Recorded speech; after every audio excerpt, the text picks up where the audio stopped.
dulu. Tuhan Yesus memberkati kita semua. Saudara, di pagi hari ini 6 Februari hari Minggu 2023, saya bersungguh-sungguh menyampaikan segala visi, segala misi, segala tugas yang memang akan kita laksanakan sepanjang GBHN pribadi. Menarik GBHN pribadi itu. GBHN adalah garis-garis besar haluan negara pada waktu almarhum Presiden Soeharto,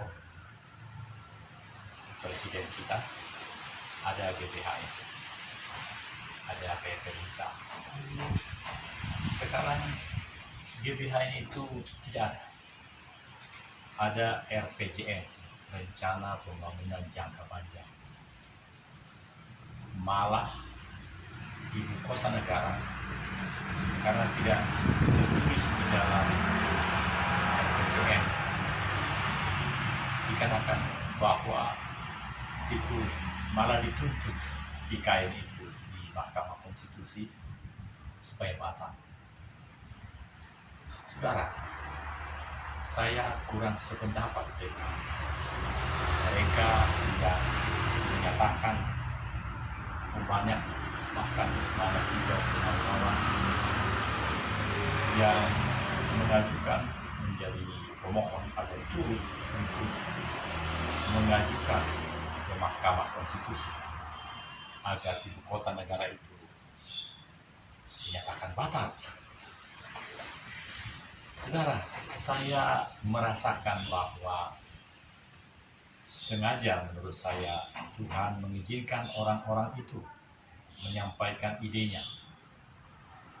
Karena dengan penyampaian ide itu dan pada waktunya bapak-bapak 9 hakim Mahkamah Konstitusi, 9 orang, dan kita sudah paham itu, mereka akan tentu niscaya, karena kita punya Bhinneka Tunggal Ika, Tanhana Dharma Mangrua, maka ada satu dharma yang mereka akan sampaikan meskipun mereka 9 hakim konstitusi.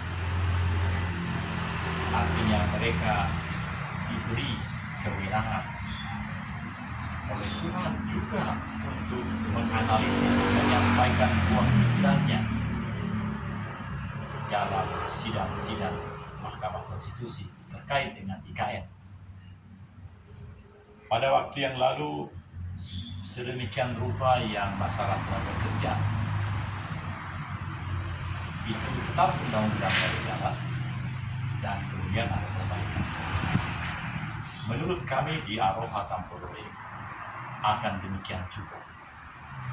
Seluruh hakim yang 9 orang itu, Bapak Ibu yang terbaik, yang terpilih di negeri ini untuk menjadi malaikat Tuhan menentukan apa yang terbaik, maka itu tidak akan dibatalkan, tetapi ada semacam perbaikan dalam undang-undang itu. Seterusnya nanti peraturan pemerintah, peraturan presiden atau apapun itu nanti akan lebih matang, lebih sangat komprehensif dilakukan. Itulah saudara-saudara poin yang pertama yang boleh saya sampaikan sesuai dengan pengkajian, pengamatan, dan perenungan refleksi yang terawat dalam hari-hari ini. Bangsa ini akan maju terus, dan di dalamnya ada permasalahan yang silih berganti atau masalah yang bertubi-tubi, tapi ada satu yang niscaya, yaitu kemuliaan Tuhanlah yang akan menjamin keberlangsungan negara ini. Bila Tuhan ingin memberikan jawabannya, Dia akan datang sendiri. Firman Tuhan mengatakan demikian. Bahkan dikatakan, ketika manusia berseru-seru memanggil namanya, Dia akan datang menghampirimu, datang kepadamu,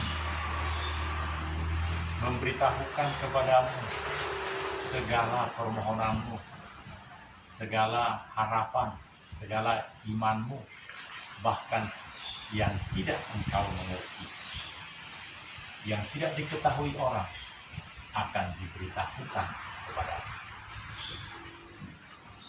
Jadi saudaraku, poin kedua ini adalah menandaskan bahwa jaminan kuasa pendampingan penyertaan keberhasilan dari grand design strategi dari pihak Tuhan tidak terbantahkan. Tidak terbantahkan.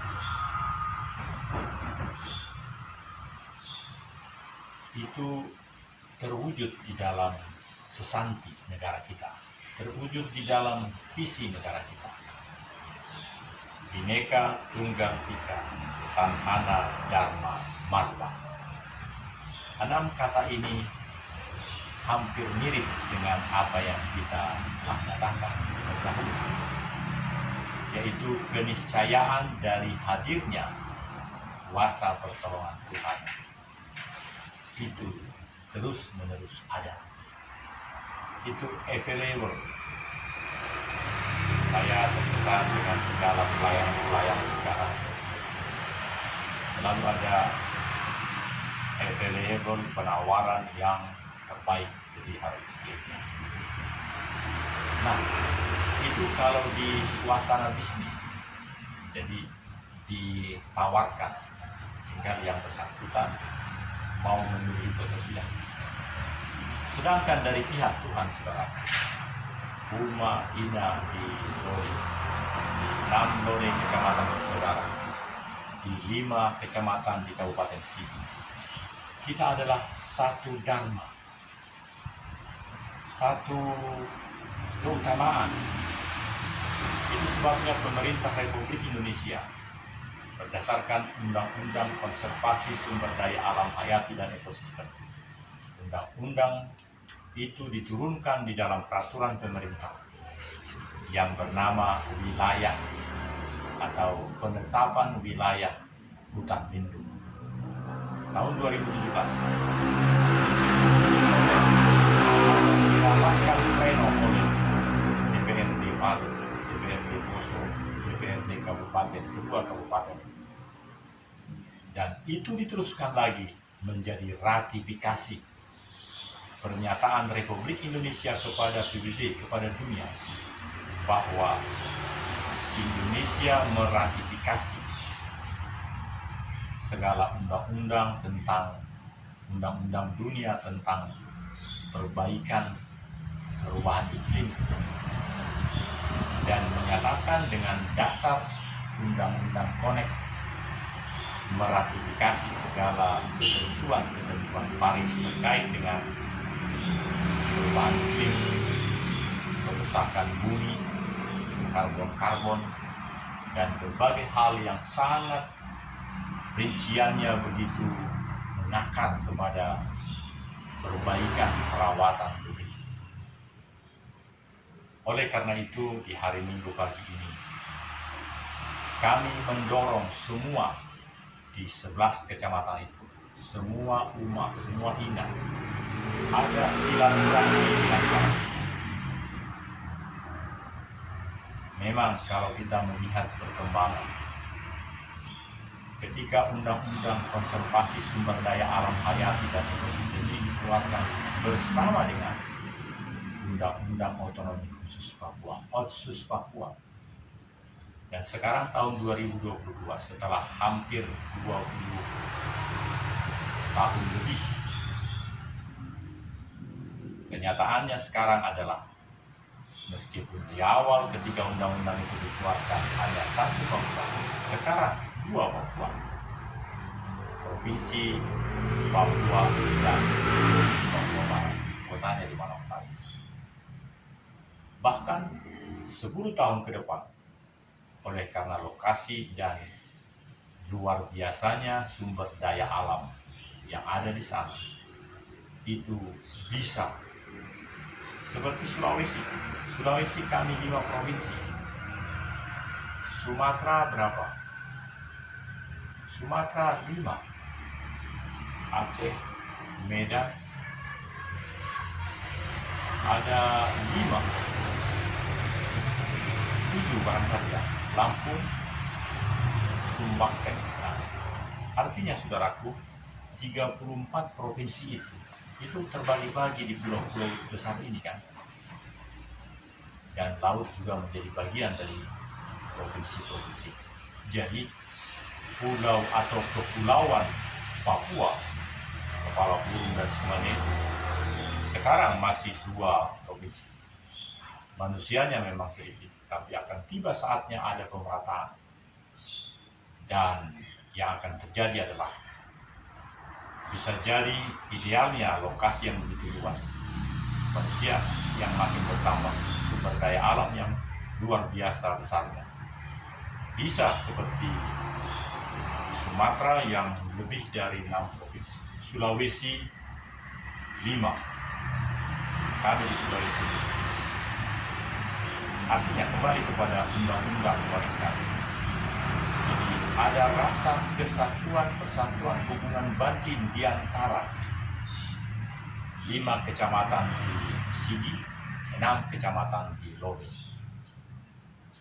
Kalaupun pada saatnya Lore bersaudara menjadi satu kabupaten atau satu entitas, dan yang satu lagi adalah entitas sama-sama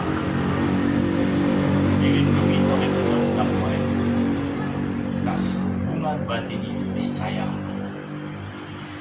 tidak boleh saling meniadakan, justru saling masih aminan-aminan, soal suhat gitu ya. Itu bahasa Batak, saudara. Jadi ada suatu silaturahmi di antara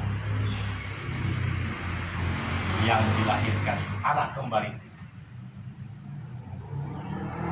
11 kecamatan itu menjadi satu kesatuan karena undang-undang yang sama yang melahirkan, undang-undang Konek itu.